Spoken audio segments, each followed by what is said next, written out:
El Señor esté con todos ustedes. Les anuncio el Evangelio de Jesús según San Mateo. El nacimiento de Jesucristo fue de esta manera. María, su madre, estaba desposada con José, y antes de vivir juntos, resultó que ella esperaba un hijo por obra del Espíritu Santo. José, su esposo, que era justo y no quería denunciarla, decidió repudiarla en secreto, pero apenas había tomado esta resolución, se le apareció en sueños un ángel del Señor que le dijo: José, hijo de David, no tenga reparo en llevarte a María, tu mujer, porque la criatura que hay en ella viene del Espíritu Santo. Dará a luz un hijo, y tú le pondrás por nombre Jesús, porque él salvará a su pueblo de los pecados. Todo esto sucedió para que se cumpliese lo que había dicho el Señor por el profeta: mirad, la Virgen concebirá y dará a luz un hijo, y le pondrá por nombre Emmanuel, que significa Dios con nosotros. Cuando José se despertó, hizo lo que había mandado el ángel del Señor y se llevó a casa a su mujer. Hermanos y hermanas, es palabra del Señor. Estamos en el último domingo del tiempo de Adviento. Todavía el Señor nos ayuda con mucha alegría a prepararnos convenientemente para ese encuentro con el Señor, para ese advenimiento del Señor. Hay que tener el corazón purificado para poder llegar a conocer a Dios cara a cara y dejar que Jesús entre en cada corazón. Si el corazón está ocupado con pecados o con dificultades o con oscuridades, pues ahí no va a llegar el Señor. El Señor espera un corazón purificado para poder nacer ahí en cada corazón. El tema pues está en la pantalla que trabajamos hoy.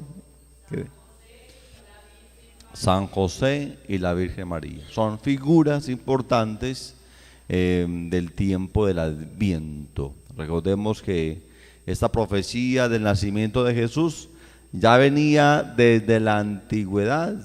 Hoy el profeta Isaías, ubicado 700 años atrás del nacimiento de Jesús, ya nos había proyectado 700 años después cómo iba a nacer el Salvador de todos.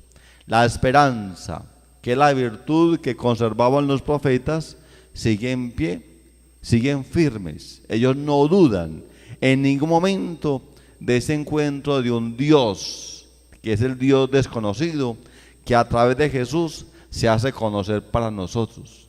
Pero ese advenimiento del Dios del cielo es para comprender nuestra miseria. Es lo perfecto que se hace también perfecto, pero en medio de lo imperfecto del pecado, para poder recuperar esa gracia que se había perdido en el principio de la creación por medio de Adán y de Eva, del pecado original. El único que puede restablecer la gracia y borrar el pecado es el mismo Dios, que se abaja para mirar nuestra condición humana y rescatarnos de ese pecado y llevarnos de nuevo a la gracia. Los demás, nosotros lo que hacemos es, por medio del bautismo, pues recuperar la gracia para poder llegar a conocer a Dios cara a cara. Ya pues hoy el Señor le habla a Acaz, este gran rey Acaz, para que dé una señal hacia el futuro de lo que vienen trabajando los profetas. Todos los profetas saben lo que va a ocurrir en ese año cero, ya saben todos. Pero Acaz, siendo un hombre tan prepotente, pues no le pide a Dios ninguna señal. Es el mismo profeta Isaías que nos va deslumbrando ese conocimiento de Dios a través del tiempo. Dice el Señor: mirad, la Virgen está encinta y da a luz un hijo, y le pondrán por nombre Emmanuel, que significa Dios con nosotros. Les había dicho en domingos pasados que Dios necesitaba un vientre perfecto para que ese vientre perfecto y no contaminado pudiese nacer el Salvador del mundo. No podía nacer de un vientre contagiado. Por eso es muy importante, dentro del plan de la salvación, cómo el Señor va preparando estas personas para que de ahí naciese pues lo perfecto, para que eso imperfecto que es el pecado se pudiese sanar. María pues está en gestación, ya María viene en embarazo, dice la palabra en el Evangelio de San Mateo. María, su madre, estaba desposada con José, pero antes de vivir juntos resultó que ella estaba esperando ¿qué? Un hijo. ¿Por obra de quién? Del Espíritu Santo. José es un humano y José dice, ¿cómo va a ser? Pues esta mujer es mi mujer comprometida, no puede estar en embarazo. Entonces ya lo que hace José es repudiarla o sacarla en secreto. Ninguna mujer en la ley antigua podía estar en embarazo antes del matrimonio, no se podía, y menos si no es de su propio esposo. Si José llega, María, ¿ese niño de quién es? Del Espíritu Santo. Ese cuentico no me lo como yo, ¿no? Lo mismo dirían ustedes, si su esposa está en embarazo, mija, ¿ese embarazo de quién es? No, mi hijo es del Espíritu Santo. No se come el cuento, es una parte humana. Lo bonito de esto es que también José pertenece al proyecto de Dios, es descendiente de David, como descendiente en María de Abraham. Ya estaban los proyectos de Dios. María está encinta. El pueblo no puede saber que María está en embarazo. Si el pueblo sabe que María está en embarazo, ¿qué hace la ley? Pues la apedrean, la matan al pie de la puerta, porque está irrumpiendo la ley. ¿Qué hace María? Cosa que a veces no entendemos. María se va del pueblo de Nazaret, se va a donde su prima Santa Isabel, para evitar que los comentarios de ese pueblo. Era un pueblo muy pequeñito, pero un infierno grande, como dicen ustedes. Todos se lo sabían, y como no sabían qué decir, inventaban qué hacer, y decían cosas que no eran. Entonces tanto María se va del pueblo, y demás que también San José, pero cuando llegan ya son esposos, y nadie se dio cuenta. Nadie se dio cuenta. No cayó en el chisme que esta mujer está en embarazo, que es de otro hombre, que es una mujer prostituta, que nos encantan los chismes, ¿cierto? Y nos encanta inventar, y nos encanta decir cosas que no son, y le inventamos al vecino, le inventamos al amigo, le inventamos al esposo, le inventamos a la esposa, le inventamos a los hijos, le inventamos. Una cosa es inventar y otra cosa es la realidad. Entonces, que eso nos sirva para primero pensar antes de hablar. Uno tiene que pensar antes de hablar.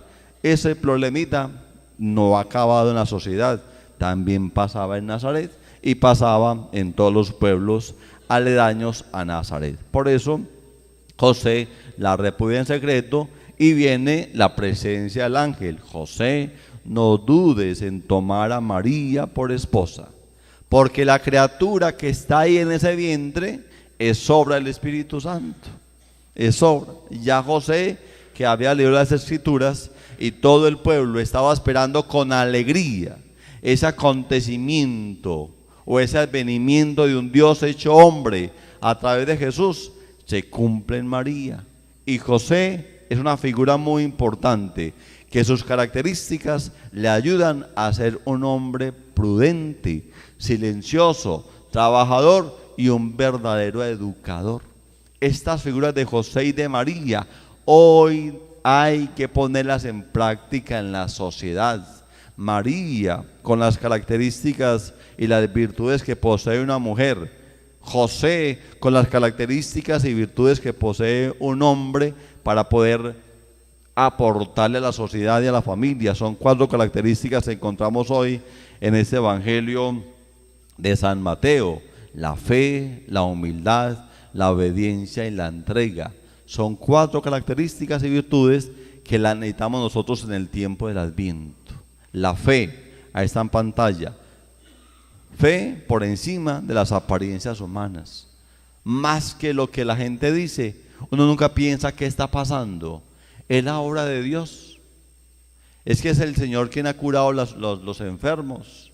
Es que es el Señor quien ha ayudado a esta persona. Más que comentar cosas que no son, es poder decir qué está pasando. Ayudémosle a esta persona. O es el Dios del cielo quien ha puesto sus ojos en esta persona. Entonces la fe está por encima de cualquier apariencia humana. No nos quedemos solamente en el sujeto ni en la persona. Vamos trascendiendo un poquito qué está pasando ahí.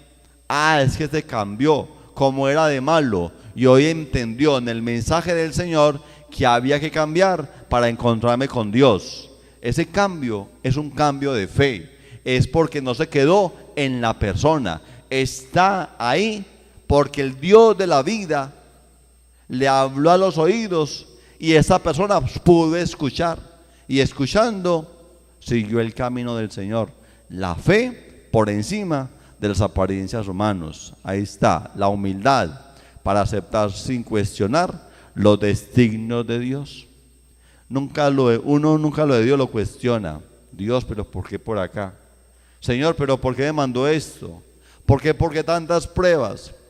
No, la humildad nos acepta que el camino del Señor es el camino perfecto.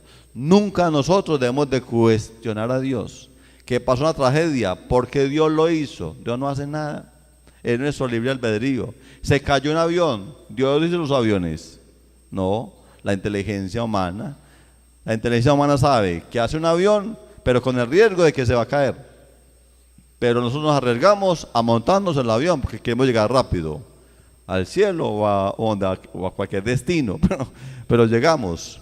Pero eso no es problema de Dios. Dios nos hace ¿qué? Libres, el libre albedrío.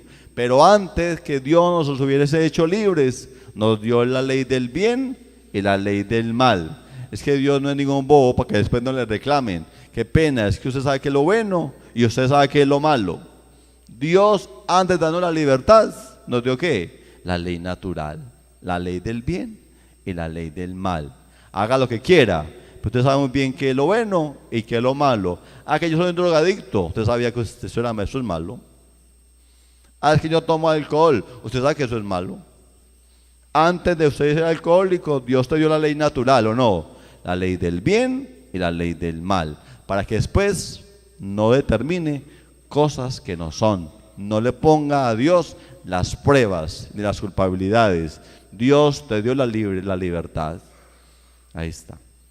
Entonces la humildad es aceptar sin cuestionar a Dios sus propios designios. Tercero, la obediencia. Una obediencia ciega a los planes de Dios. En María y en José encontramos la obediencia. Hágase en mí según tu palabra. Si Dios me habla, yo obedezco. Dios nunca nos va a llevar por un camino del mal, nunca. Los caminos de Dios son caminos perfectos y seguros. Ya nos había anunciado, el camino para llegar al cielo y a la redención es un camino difícil, pedregoso y estrecho, porque es el camino del sacrificio, de quitar el mal para aceptar a Dios en la bondad y llegar a conocer cara a cara a Dios. Y cuarto, la entrega, una entrega absoluta a la voluntad divina, entregarse a Dios. Cuando una persona se entrega a Dios en su vida, en su cuerpo, en su alma, en su ser, como decía el Deuteronomio capítulo 6, versículo 5, que es amar a Dios con todo, con todas las fuerzas, con tu mente, con tu corazón, con tu vida, con tu alma. Cuando tú amas a Dios, te estás entregando a Dios, una absoluta entrega a la voluntad de Dios. Si nos dejamos caminar por el sendero de Dios, vamos en adviento. Eso es adviento. Adviento es poner en práctica la fe, la humildad, la obediencia y la entrega. Eso es adviento. Por eso hoy nos invita el Señor en el Evangelio a ir canalizando. Ya estamos en la llegada del Mesías, y vuelve y repite hoy el Evangelio de San Mateo en boca del profeta Isaías: mirad, la Virgen concebirá y dará a luz un hijo y le pondrá por nombre Emmanuel, que significa Dios con nosotros. Ya está ahí.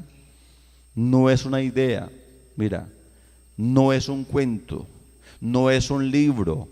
En la época antigua no existían los libros. Mire, primero fue la tradición que la Sagrada Escritura.